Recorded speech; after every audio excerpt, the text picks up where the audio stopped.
Hi, welcome to our channel. హిందువుల చిరకాల స్వప్నం అయోధ్యలో రాముని మందిరం నిర్మాణం జరుగుతుంది. ఇక నుంచి మనం అంతా కూడా రామ జన్మభూమిలో రాముని దర్శనం చేసుకోబోతాము.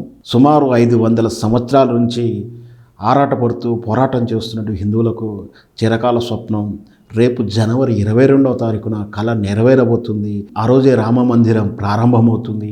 మరి ఆ రోజే ముహూర్తంగా ఎందుకు నిర్ణయించారో మనం తెలుసుకుందాం. జనవరి 22వ తారీఖు మృగశిర నక్షత్రం ప్రారంభమవుతుంది.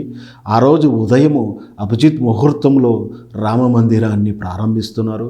మరి అభిజిత్ మహాముహూర్తం అనగానే ఏమిటంటే, అభిజిత్ అంటే వాస్తవానికి మనకున్నటి నక్షత్రాలలో ఒక నక్షత్రం పేరు అభిజిత్ నక్షత్రము.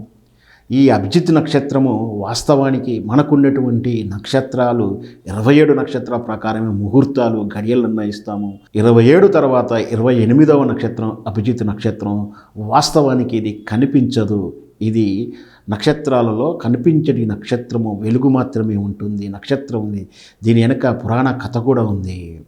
ఈ వాస్తవానికి శ్రావణ నక్షత్రము చంద్రుని మీద అలిగి ఈ విషయం ఏంటో తెలుసుకోవడానికి బ్రహ్మ దగ్గరికి వెళ్ళినప్పుడు అభిజిత్ నక్షత్రం యొక్క ఆవిర్భావం కానీ ఇది ఏ విధంగా వచ్చిందో పురాణ కథ ప్రకారం తెలుసుకుందాం. మనకు తెలుసు 27 నక్షత్రాలు ఉన్నాయని. ఆ 27 నక్షత్రాల ప్రకారమే గడియలు ముహూర్తాలు వస్తుంటాయి. ఆ నక్షత్రాలన్నీ సమూహము, దానికి వివిధ రకాలైన పేర్లు ఉన్నాయి. అలా 27 నక్షత్రాలను విష్ణువు చంద్రునికిచ్చి వివాహం చేయడం జరిగింది.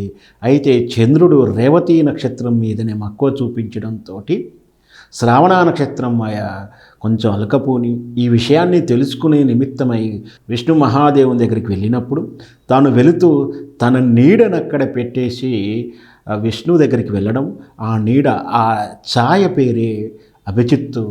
ఆ ఛాయ నీడ అంటే అంతకుముందు ఉన్నటువంటి శ్రావణ నక్షత్రం అంత మాదిరిగా కనిపించకుండా నీడగా నిశ్చలత్వంలో ఉంటుంది. ఈ అభిజిత్ మహాముహూర్తం 28వ నక్షత్రంగా పేరుంది. అయితే ఈ అభిజిత్ ముహూర్తానికి వ్యవహారికంగా పల్లెటూరులో గడ్డపార ముహూర్తం అని అంటుంటాం. వాస్తవానికి మనకి ఇప్పుడు ఈ రోజుల్లో అయితే గడియారాలు, వాచీలు, డిజిటల్, ఎలక్ట్రానిక్ రకరకాల పరికరాల ద్వారా గణిస్తున్నప్పటికీ వెనకటి కాలంలో సూర్య గమనాన్ని ప్రకారము మన చుట్టూ ఉన్న పరిసరాల్లో నీడను లేదా వస్తువు యొక్క నీడ క్రమాన్ని గమనిస్తూ సమయాన్ని అంచనా వేసేవారు. ఆ విధంగా పల్లెటూరులలో ఒక గడ్డపారని పాతిపెట్టినప్పుడు దాని నీడ ఎప్పుడైతే అలా తగ్గుతూ వెళ్ళిపోతుందో, అంటే గడ్డపారలోకి వెళ్ళిపోతుంది, ఆ తర్వాత నీడ కనిపించదు. ఉదయం పెరుగుతున్న కొద్దీ ఆ గడ్డపార యొక్క నీడ తగ్గుతూ వెళ్తుంది. చివరికి ఒక స్థాయికి వచ్చిన తర్వాత అసలు నీడ కనిపించదు.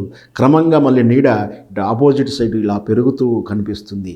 ఈ నీడ కనిపించకుండా ఉన్నంత కాలాన్ని అభిజిత్ మహాముహూర్తం అంటారు.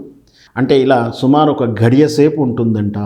ఈ ముహూర్తాన్ని అభిజిత్ మహాముహూర్తం అంటారు. ఈ ముహూర్తంలో గతంలో గ్రామాలలో వ్యవసాయదారులు పంట పొలాలలో పనులు ప్రారంభిస్తానికి కానీ, నార్లు చేయడానికి కానీ మంచి ముహూర్తంగా భావిస్తారు. ఒక రకంగా చెప్పాలంటే ఉదయం అంటే పగలుతో సమానం, అంటే పగలుకు ఉదయానికి రాత్రికి సమానంగా మధ్యాహ్నం సమయానికి ఈ అభిజిత్ మహాముహూర్తం అని చెప్పవచ్చు. సో అంత విశిష్టమైనటువంటి ఈ ముహూర్తంలో రాముని మందిరము ప్రారంభోత్సవం జరుగుతుంది. ఆ రోజు మనం అందరం కూడా వీక్షించుదాం, రామ జపం చేద్దాం. జై శ్రీరామ్.